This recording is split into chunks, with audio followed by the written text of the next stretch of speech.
अपने आखिरी दिनों में क्या करता था ओसामा बिन लादेन, कैसे चलाता था वो अपना आतंकवादी संगठन अल-कायदा, क्यों अरब क्रांति से परेशान था ओसामा, क्यों ओसामा एबोटाबाद छोड़ना चाहता था, इन सवालों के जवाब आपको मिलेंगे नो दिस में। और मैं हूं कार्तिकेय शर्मा।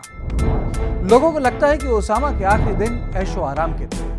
आराम से वो अपनी बीवी और बच्चों के साथ एबोटाबाद में रहता था। उसके भाई उसका ध्यान रखते थे और अल-कायदा के रोजाना के काम से उसका कोई लेना देना नहीं था। यही इमेज पूरी दुनिया में लोगों के पास थी, लेकिन ऐसा नहीं था। ओसामा के घर से मिली डिजिटल फाइल्स के जरिए हुए खुलासे से पता चलता है कि वो आखिरी दिनों तक अल-कायदा को चला रहा था। उसका एबोटाबाद में रहना मुश्किल होता जा रहा था और वो अपने भाइयों से कह चुका था कि वो अब उन पर बोझ नहीं बनेगा और जल्दी ही वो घर बदल देगा। उसके जिंदगी के आखिरी दिन इन तमाम उलझनों से भरे थे। उसके भाई उसके लिए सब कुछ करते रहे, लेकिन बाद में रिश्ते इतने खराब हो गए कि 2011 जनवरी 15 को ओसामा को अपने भाइयों को खत लिखकर कहना पड़ा कि वो जल्दी ही एक नया ठिकाना ढूंढ रहा है। यानी ये तब जब वो साथ रहते थे, यानी उन दोनों के बीच बातचीत बंद हो गई थी। उसे छिपने की कोई नई जगह नहीं मिली और 2 मई 2011 को अमेरिका की स्पेशल फोर्सेस ने स्पेशल एक्शन में ओसामा को मार डाला। घर से 10 हार्ड ड्राइव्स मिली स्पेशल फोर्सेस को, जिनमें 4,70,000 फाइल्स थी और उसी से ओसामा के आखिरी दिनों की तस्वीर उभर कर आती है। ओसामा को अपने आखिरी दिनों में अरब क्रांति समझ में नहीं आती थी। उसको यह समझ में नहीं आता था कि लोग जिहाद की जगह लोकतंत्र और मानवाधिकार की बात क्यों कर रहे हैं। जिस आदमी की वजह से अमेरिका ने विदेश नीति बदली थी, वो दुनिया में चल रहे बड़े बहाव से पूरी तरह कट चुका था। उसको समझ में नहीं आ रहा था कि लीबिया और मिस्र में अल-कायदा का नाम क्यों नहीं लिया जा रहा। आखिर के दिनों में वो ज्यादातर बात अपनी पहली बीवी से करता था।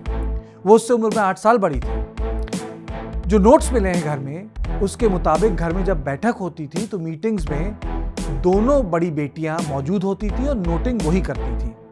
ओसामा लगातार इस पर विचार विमर्श करता था कि अरब दुनिया में क्रांति तो हुई, लेकिन जिहाद की बात किसी ने नहीं की। ओसामा की पहली बीवी बाल मनोविज्ञान में पीएचडी थी। उसका नाम हमजा था। ओसामा की दूसरी बीवी सेहम कुरानिक व्याकरण में पीएचडी थी और वो भी राजनीतिक बैठक में शामिल होती थी। यानी बातचीत के लिए अब उसके पास केवल उसकी पत्नियां थी। दोनों ये बात ओसामा को समझाने की कोशिश कर रही थी कि अरब क्रांति उसके भाषण का ही नतीजा है, जिसमें उसने अरब देश के नेताओं को सबक सिखाने की बात की थी। वहीं हार्ड ड्राइव से ये बात भी पता चलती है कि ओसामा अफ्रीका और कई और देशों में मुसलमानों के मारे जाने से परेशान था और इसके लिए माफी मांगना चाहता था। यानी अल-कायदा के लिए वो पब्लिसिटी स्टंट करना चाहता था, एक मॉडरेट अल-कायदा का फेस दिखाना चाहता था। फाइल्स ये भी कहती हैं कि वो अल-कायदा का नाम भी बदलना चाहता था, यानी इमेज मेकिंग करना चाहता था। उसको लगता था कि संगठन को एक इमेज प्रॉब्लम हो गई है, जबकि उसको ये पता नहीं था कि उसके जिस्म में केवल चंद सांसें बची हैं। वो मरते दम तक अमेरिका पर हमला करना चाहता था। आप जानकर ताज्जुब करेंगे कि 2011 में वो बराक ओबामा को मारने का प्लान बना रहा था। अजीब और गरीब बात यह है कि वो तब अमेरिका के उपराष्ट्रपति को महत्वपूर्ण नहीं मानता था और अपने सलाहकारों से कह चुका था कि उस व्यक्ति पर वक्त बर्बाद ना करें। आज वो व्यक्ति अमेरिका का राष्ट्रपति है और उसका नाम बाइडेन है। इस फाइल्स में एक और तथ्य उजागर होता है और वो ये कि ओसामा पाकिस्तान की फौज पर भी हमला करना चाहता था। उसका मानना था कि पाकिस्तान की फौज अल्लाह के कर्मों से दूर चली गई है। वहीं यह भी पता चलता है कि तालिबान के अल-कायदा के साथ अपने संबंध कभी खत्म नहीं हुए थे। यानी तालिबान और अल-कायदा लगातार एक थे। ओसामा का संगठन लगातार तालिबान की मदद करता रहा और एक बार हक्कानी नेटवर्क के साथ मिलकर काम भी किया। यानी अफगानिस्तान में तालिबान का आना मतलब अल-कायदा का दोबारा सक्रिय होना है। यही सत्य है सबसे बड़ा। लेकिन ओसामा इसके बीच में ईरान की हुकूमत से डरता था, विश्वास नहीं करता था। और ये तब जब ओसामा की बीवी 10 साल ईरान में एक डिटेंशन सेंटर में रही। लेकिन सबसे बड़ी बात यह है कि ओसामा अपने आखिरी दिनों तक अलकायदा चलाता रहा। वो लगातार बड़े फैसले लेता रहा।